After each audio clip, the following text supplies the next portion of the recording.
A gang of thugs forced Bruce Lee's head into a toilet. Then nobody in the bar laughed.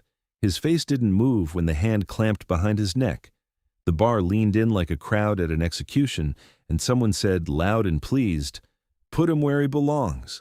Bruce kept his hands down, calm, breathing through his nose, like the room wasn't trying to decide what it could do to him. He hadn't come looking for a fight. One drink, his friend Danny had promised. Quick stop before heading home. Bruce agreed, because sometimes you want noise that isn't yours. But the corner Danny chose wasn't a corner. It was territory. The first move was tiny. A shoulder bump as Bruce passed a table. 3 guys sat wide, boots out, already smiling. "Watch it," the small one said. Bruce nodded once. "My mistake."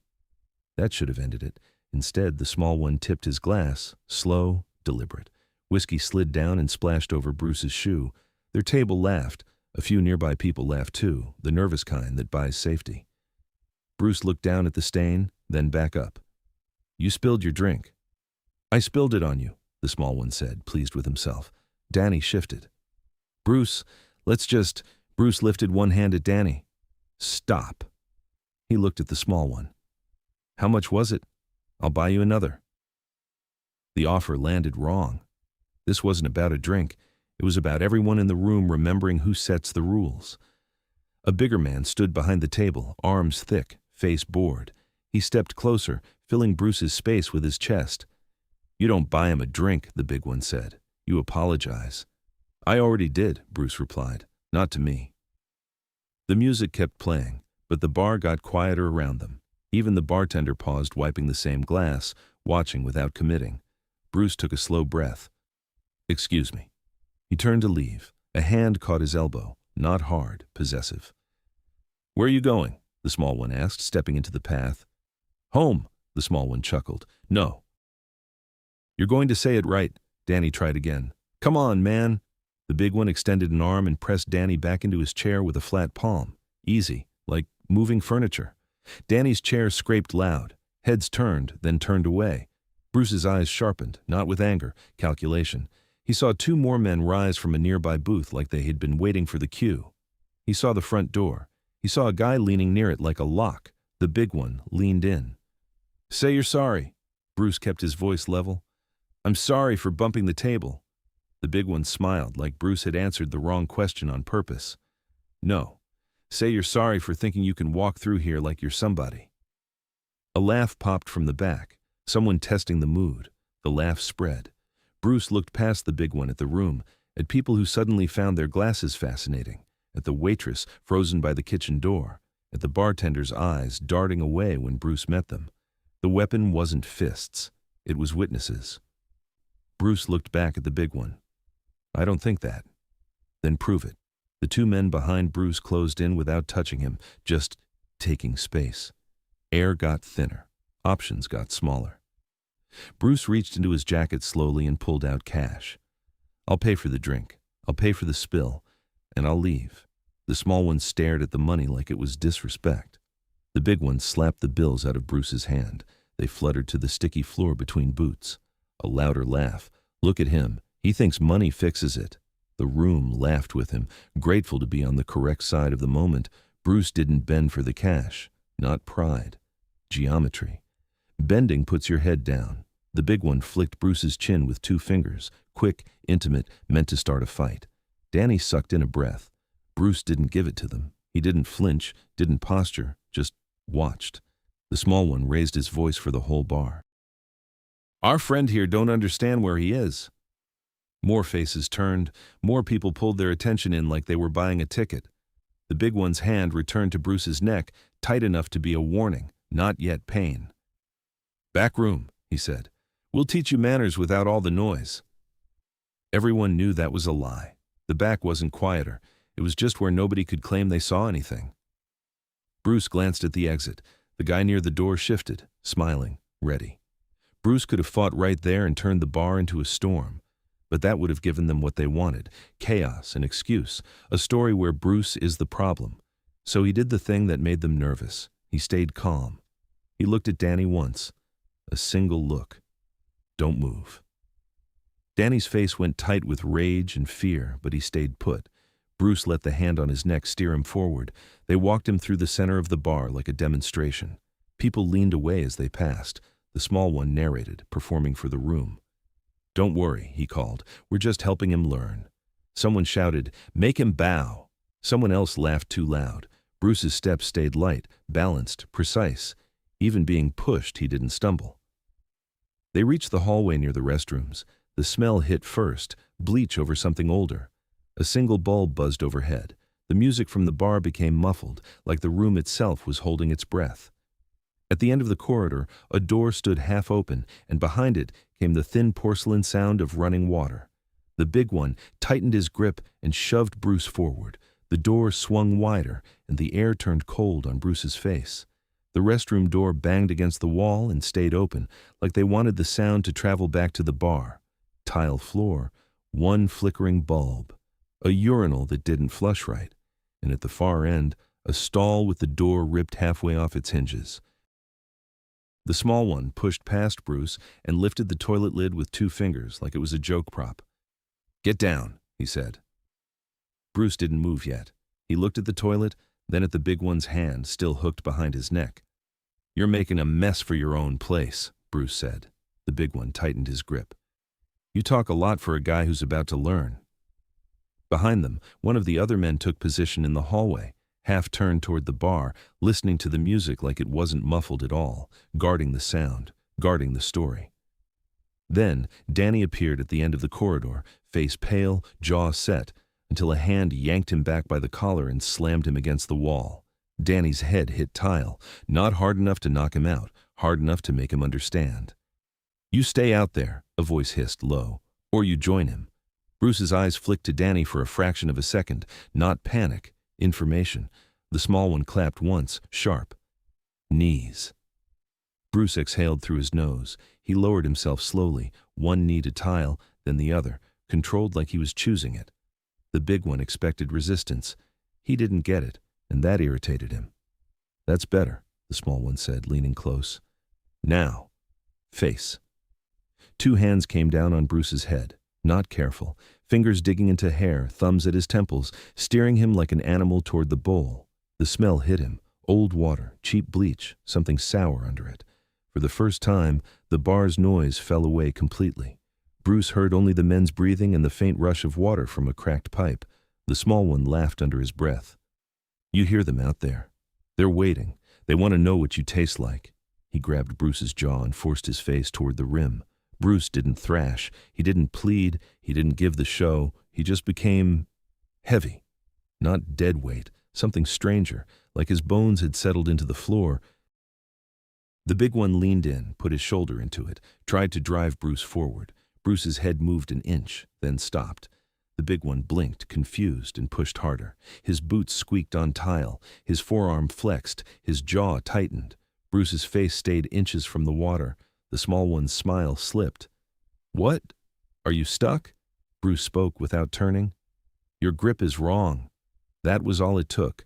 The big one's pride flared, and he shifted his hands to do it right, tightening, changing angle, trying to regain dominance. The moment his grip changed, Bruce's shoulders rotated just slightly, 2 degrees, maybe less. The big one's wrist bent in a way wrists aren't supposed to bend when they're full of ego. A sharp inhale. Not a scream, a reflex. The big one jerked back, masking it as irritation. "Stop moving." "I'm not," Bruce said. That line landed like a slap because it was true. Bruce wasn't fighting, he was just refusing to be moved the way they wanted. The small one's eyes darted to the big one's face, catching that flicker of pain. He recovered fast and got louder, for the hallway, for the bar, for anyone listening. "Hold him. Hold him down." The man at the corridor entrance leaned in and called out, "Hey, people can hear you." "Good," the small one snapped. "Let them." A new voice cut through from behind them, older, tired, authority that lived in this building. "What the hell is this?" The bartender, or maybe the manager. Short, thick arms, shirt sleeves rolled up, keys clipped to his belt. He stood in the doorway like he'd been dragged here by obligation, not courage. He took in the scene in one glance. Bruce on his knees, Danny pinned at the end of the hall, 3 men in control, and the stall door hanging like a broken wing. His eyes went to the big one first. not Bruce. "Not in the bathroom," he said. "Not with customers in here." The small one spread his hands. "We are customers." The manager's face tightened. "I don't care what you are." "If someone calls the cops," the big one stepped toward him, wrist still stiff, voice low. "No one's calling?" The manager swallowed. His gaze slipped past them toward the bar, like he was checking who was watching from the shadows. Then he made the choice Bruce had expected him to make. "Make it quick," the manager muttered, "and keep it quiet." He started to turn away. Bruce spoke again, calm as a door closing. "He hit my friend." The manager paused like he'd heard something inconvenient, then kept going. Danny's breathing got louder, fury and helplessness mixing. The small one smiled like Christmas came early. "See? Even he knows. You're nobody in here." He shoved Bruce's head again. This time, Bruce let it go further, just enough to make them commit, just enough to pull them into their own momentum. The small one put both hands on Bruce's skull and leaned his weight forward like he was dunking laundry. Bruce waited until the last instant, then shifted his knees a few inches and straightened his spine. The hands on his head slid. The small one's palms skated off Bruce's hair and smacked into the toilet water up to the wrists. For 1/2 second, the hallway froze. Then the small one recoiled with a choked sound. Disgust, panic, humiliation, shaking water from his hands like it was poison. "What the?" The big one surged forward in rage, grabbing Bruce's collar and yanking him up off his knees. Bruce rose with him, balanced, feet under him instantly. The big one slammed Bruce into the tile wall hard enough to rattle the bulb. Danny lunged, and the man holding him tightened, forearm under Danny's throat. "Move again," the man growled, "and I drop you." Bruce's eyes cut to Danny, then back to the big one. The big one's face was red, not from effort, from the fact the joke had turned on them for a second. "You think you're clever?" he hissed. Bruce didn't answer. He didn't need to, because the corridor had changed. The manager had stopped at the doorway again, staring now, not at Bruce, but at the small one shaking toilet water off his hands, suddenly looking less like a king and more like a clown. The sound from the bar seeped in, music, laughter, then a weird pause as if the room had sensed something went wrong back here. The small one wiped his wet hands on his shirt in frantic little strokes. "Take him out," he snapped, voice high. "Bring him back out there. Let everyone see." The big one tightened his fist in Bruce's jacket and pulled him forward. Bruce went with it, not resisting, not rushing, just walking back down the corridor toward the bar like he'd already decided something the others hadn't realized yet. They marched him back through the bar like a trophy that didn't understand it was supposed to look defeated. The music was louder out here, but the laughter had thinned, uncertain now. People had heard something, the kind of sound you don't want to be responsible for hearing. The small one got ahead of them and climbed onto a stool, using his height like a microphone. "Everybody relax," he called, wiping his wet hands down his jeans like he could erase what just happened. "Our friend just took a little tour, learned some respect." A couple of people forced a laugh. It died fast. Bruce stood near the center, the big one still gripping his jacket, fingers twisted in the fabric at his collarbone. Danny was half up from his chair, held in place by a forearm across his chest. The small one leaned forward like a comedian searching for the punchline. "Tell them what you did back there." Bruce didn't look at him. He looked across the room and met the bartender manager's eyes again. The manager looked away immediately. That was when the booth in the back, shadowed, quiet all night, shifted. A man stood up from it, slow, deliberate, not as big as the big one, but heavier in a different way. Clean shirt, thick ring on one hand, face that didn't need to raise its voice to be heard. The room reacted without realizing it. Chairs adjusted, conversations stopped mid-word. This was the real center of the bar. He walked toward Bruce and stopped close enough that the big one had to step back half a pace to make room. The new man looked Bruce up and down, like he was assessing damage to furniture that belonged to him. "What's the problem?" he asked, calm, almost bored. The small one jumped in too fast. "No problem, just teaching manners." The man's eyes moved to the small one's damp jeans, then to the big one's hand still locked on Bruce's collar, then to Danny being restrained. He didn't smile. "You're teaching manners in my place," he said like it mattered. The small one swallowed and tried again. He disrespected us. Bruce finally spoke to the man from the booth, not loud, not pleading. "They tried to put my head in your toilet." A strange silence hit the room. Not shock, not outrage, calculation, because now everyone had to decide who they were. The man from the booth stared at the small one for a long beat. "That true?" The small one gave a quick laugh, thin and bright. "It's a joke. Everybody's having fun." Nobody laughed with him. The man from the booth turned to the manager. "You let that happen?"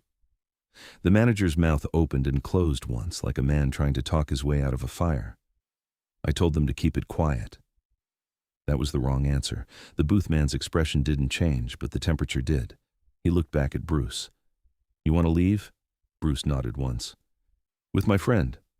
The booth man lifted his chin toward Danny. "Let him go." The forearm across Danny's chest tightened instead. The guy holding Danny, one of the crew, smirked because he thought this was still their room. The booth man's eyes slid to him. "Now."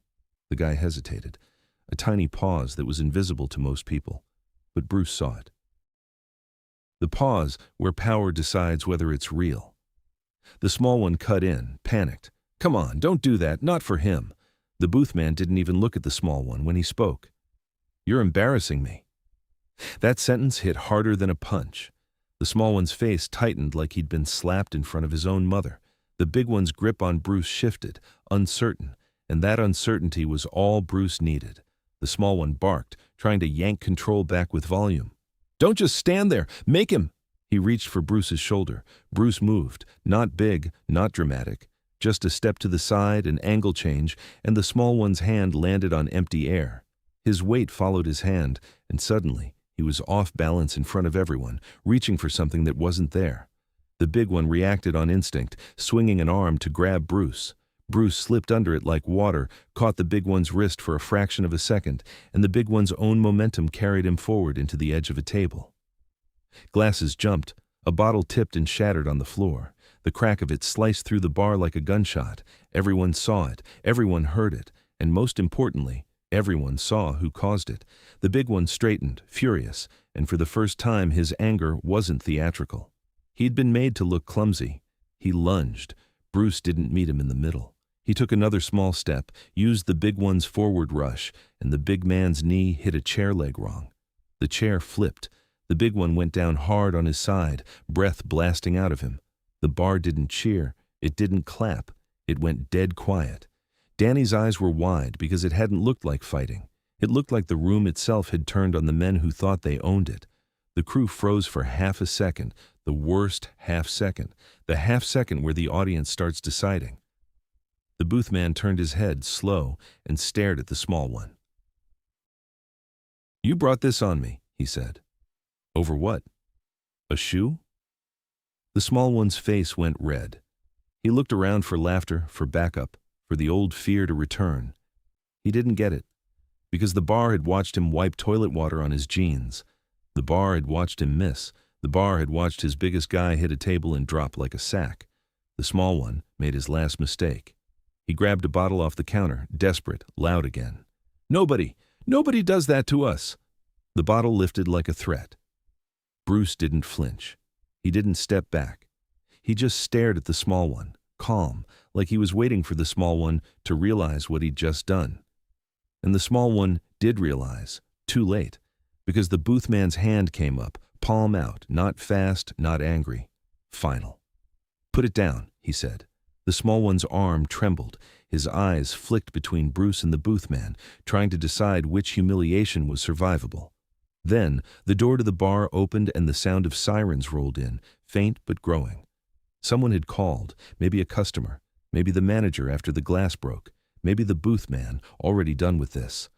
The small one heard it and panicked. His arm dipped, bottle slipping in his wet hand. It fell. It didn't smash clean. It bounced, sprayed, and skittered across the floor toward the hallway to the restrooms. The small one lunged after it like retrieving pride. His foot hit the slick patch he'd made wiping his hands earlier. He went down on both knees, hard, right at the mouth of the corridor, right where the restroom smell drifted out. The bar didn't laugh. It wasn't funny anymore. It wasn't even satisfying. It was just over. The booth man didn't move to help him. He nodded once toward the door. "Get out, all of you, before the police walk in and start asking who runs what." The big one, still on the floor, stared up at the booth man like he couldn't believe the ground had shifted under him. The crew scrambled, not proud now. Fast, small, suddenly ordinary. Bruce walked to Danny, reached for the forearm across Danny's chest, and the man holding Danny let go immediately, eyes down. Bruce didn't hit him, didn't say anything. He just guided Danny toward the exit. At the door, Bruce paused. He looked back at the manager, who stood behind the bar like a man seeing his life in receipts. "You let it happen," Bruce said quietly. The manager's lips moved, but no sound came out. Bruce stepped outside with Danny as the first police car turned onto the street, lights painting the bar windows blue and red. Inside, through the glass, nobody was laughing. If you want more long-form stories like this, built on humiliation, pressure, escalation, and a hard reversal, subscribe, hit like, and tell me what story you want next.